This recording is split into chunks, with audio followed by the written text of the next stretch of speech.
ఓం గం గణపతే నమో నమః. ఓం సరస్వతీదేవి నమో నమః. ఓం గురుభ్యో నమః. జై శ్రీరామ్. శ్రీరామ కథను వినండి, శ్రీరామ అనుగ్రహం పొందండి. మిత్రులారా, ఇప్పుడు నేను చెప్పుతున్న శ్రీరామ కథలోని 4th పార్ట్, శ్రీరాముని వనవాసం. మిథిలాలో జరిగిన వివాహ మహోత్సవాల తర్వాత అయోధ్యలో శాంతి ఆనందం నిండాయి. రాజు దశరథుడు జ్ఞానంతో పాలన సాగించగా ప్రజలు ఆయన సత్పుత్రులను హృదయపూర్వకంగా ప్రేమించారు. ఇలా 12 సంవత్సరాలు సుఖ సంతోషాలతో గడిచిపోయాయి. ఒకరోజు భరతుడు, శత్రుఘ్నుడు తమ మామగారి రాజ్యంలోకి వెళ్ళగా రాముడు, లక్ష్మణుడు అయోధ్యలోనే ఉన్నారు.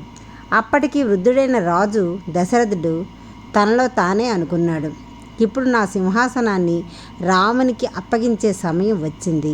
రాముడు జ్ఞానవంతుడు, ధైర్యవంతుడు, అందరి మనసులను గెలుచుకున్నవాడు. ఇతనే అయోధ్యకు యోగ్యుడైన రాజు. దశరథుడు తన ఆలోచనలను వశిష్ఠ మహర్షితో పంచుకున్నాడు. మహర్షి ఆనందంతో అంగీకరించాడు.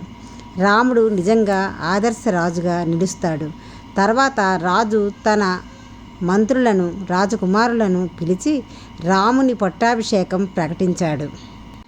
సభంతా హర్షధ్వానాలతో మారుమోగింది. ప్రజలందరూ రాముణ్ణి ప్రేమించేవారు. ఆయన రాజ్యాన్ని పాలిస్తే అది స్వర్గంగా మారుతుందని భావించారు. రాజు రాముని పిలిపించాడు. రాముడు వెంటనే వచ్చి తండ్రి పాదాలకు నమస్కరించాడు. దశరథుడు అన్నాడు, నా కుమార, నేను వృద్ధుడిని అయ్యాను. రేపు నీవే అయోధ్య రాజవు. రాముడు వినమ్రంగా తండ్రిని వందనించి ఆ కర్తవ్యాన్ని సంతోషంతో స్వీకరించాడు. మందర మరియు కైకేయి కుట్ర. ఆ సాయంత్రం రాముడు, సీత వశిష్ఠ మహర్షిని దర్శించి పట్టాభిషేకానికి ముందు ఉపవాసం చేయాలని ఆయన సూచించాడు. వారు అంగీకరించి ఉపవాసానికి సిద్ధమయ్యారు. కానీ రాజభవనంలో అందరూ సంతోషంగా ఉన్నప్పటికీ ఒకటికి మాత్రం అది నచ్చలేదు. కైకేయి దాసి మందర. ఆమె కైకేయి చెవిలో విషపూరితమైన మాటలు చెప్పింది. రాముడు రాజయ్యాక నీ కుమారుణ్ణి భరతుణ్ణి మర్చిపోతాడు. రాముడు అతనికి హాని చేస్తాడేమో. భరతుని పట్ల ప్రేమతో కైకేయి భయపడింది. మందర ఆమెకు గుర్తు చేసింది, రాజు నీకు 2 వరాలు ఇచ్చింది సంగతి గుర్తుందా? ఇదే సమయం. వాటిని అడగడానికి ఆలోచనలతో అందురాలైన కైకేయి కోపభరితురాలై ఆభరణాలు తీసేసి నిరసన గృహంతో నేల మీద పడిపోయింది. రాజు దశరథుడు పరుగున వచ్చి ఆమెను చూసి ఆందోళన చెందాడు. ఆమె మాత్రం నిశ్శబ్దంగా ఉండింది. చివరకు రాజు ఆమెకు 2 వరాలు ఇస్తానని వాగ్దానం చేశాడు. అప్పుడు కైకేయి గంభీరంగా అంది, మొదటి వరంగా నా కుమారుడు భరతుడు రాజు అవ్వాలి. 2వ వరంగా రాముడు 14 సంవత్సరాలు అరణ్యంలో వనవాసం చేయాలి. దశరథుడు ఆశ్చర్యపోయాడు, వెళ్ళిపోయాడు, బాధలో మూర్ఛపోయాడు. మెలకువ వచ్చాక కైకేయిని వేడుకున్నాడు, ఇలా చేయకు కైకేయి, రాముడు నా ప్రాణం. కానీ ఆమె మనసు మారలేదు. రాముని త్యాగం. రాముడు పిలువబడ్డాడు. పట్టాభిషేకానికి సిద్ధమై ఆనందంగా వచ్చిన రాముడు తన తండ్రిని కన్నీళ్లతో కైకేయిని గంభీరంగా కూర్చుని చూశాడు.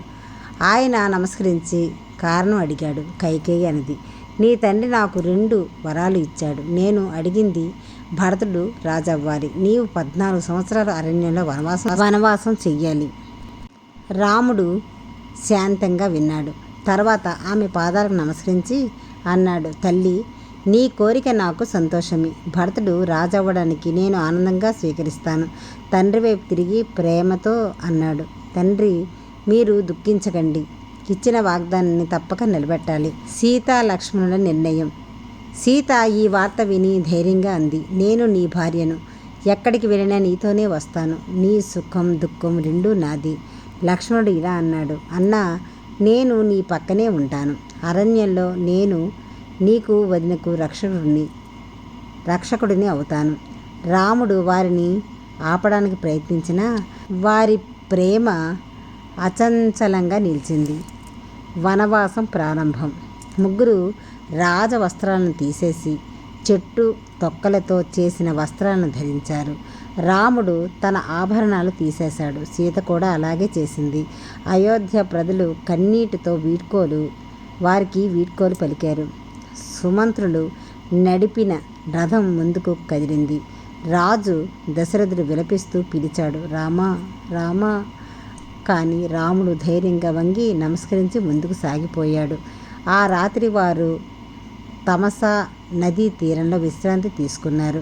రాముడు గడ్డి మంచంపై, సీతమ్మ రాముని పక్కన, లక్ష్మణుడు కాపలా కాచుతూ రాత్రిని గడిపాడు.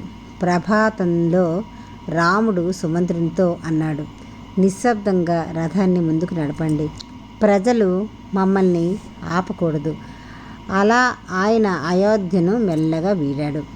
చివరికి వారు పవిత్ర గంగానదీ తీరానికి చేరుకున్నారు. అక్కడ నిషాదరాజు గుహుడు సాదరంగా స్వాగతించాడు. ప్రభు, ఈ అరణ్యంలో మీరు నా అతిథులు, నా రాజ్యం మీ సొత్తు. రాముడు ఆలింగనం చేసి అన్నాడు, మిత్రమా, నీ ప్రేమకు కృతజ్ఞతలు. కానీ నేను ధర్మబద్ధుడిని, ఇక్కడ ఎక్కువ కాలం ఉండలేను. తరువాత ఉదయం రాముడు సుమంత్రునితో అన్నాడు, అయోధ్యకు తిరిగి వెళ్ళు. నా తండ్రికి నీ సహాయం అవసరం. సుమంత్రుడు కన్నీళ్లతో నమస్కరించి వెళ్ళిపోయాడు. రాముడు, సీత, లక్ష్మణుడు అడవిలో లోతుగా నడుస్తూ వనవాసాన్ని ప్రారంభించారు. ఇలా రాముడు ధైర్యం, ప్రేమ, భక్తితో తన వనవాసాన్ని ఆరంభించాడు. ఇది ఒకరోజు ధర్మం చెడుపై గెలిచిన విజయానికి మార్గం కావడం ప్రారంభమైంది. మిత్రులారా, శ్రీరామ కథలోని 4వ పార్టు పూర్తయింది. ఇంతవరకు మా వీడియోను పూర్తిగా చూసి వినినందుకు అందరికీ కూడా కృతజ్ఞతలు తెలుపుకుంటున్నాను. ఆ శ్రీరామచంద్రునికి మీ అందరికీ కలుగుగాక, సంపూర్ణంగా కలుగుగాక. నెక్స్ట్ శ్రీరామ కథను వినండి 5th పార్ట్ వీడియోలో మళ్ళీ కలుద్దాం. ఈ వీడియో కనుక మీకు నచ్చినట్లయితే లైక్ చేయండి, షేర్ చేయండి. కొత్త వాళ్ళు మా ఛానల్ చూస్తున్నట్లయితే సబ్స్క్రైబ్ చేసుకోవడం మాత్రం మర్చిపోకండి. ఈ శ్రీరామ కథను వినడం వల్ల శ్రీరామచంద్రుడు అనుగ్రహంతో పాటు సుఖ సంతోషాలు, అష్టైశ్వర్యాలు, విజయాలతో పాటు మోక్ష సిద్ధి కూడా లభిస్తుంది. ఇటువంటి మహా పుణ్యప్రదాయకమైన ఈ శ్రీరామ కథను మీరు వినడం అయిపోయిన తర్వాత ఇతరులకు కూడా షేర్ చేయండి. మీ వాట్సాప్లంట, ఫేస్బుక్లంట కూడా షేర్ చేయండి. మీరు కూడా ఈ శ్రీరామ కథను ఇతరులకు చెప్పేటటువంటి భాగ్యాన్ని పొందుతారు మిత్రులారా. శ్రీరామ కథలోని 4th పార్ట్ వీడియోలో మళ్ళీ కలుద్దాం మిత్రులారా. అంతవరకు సెలవు. లోకా సమస్త సుఖినో భవంతు.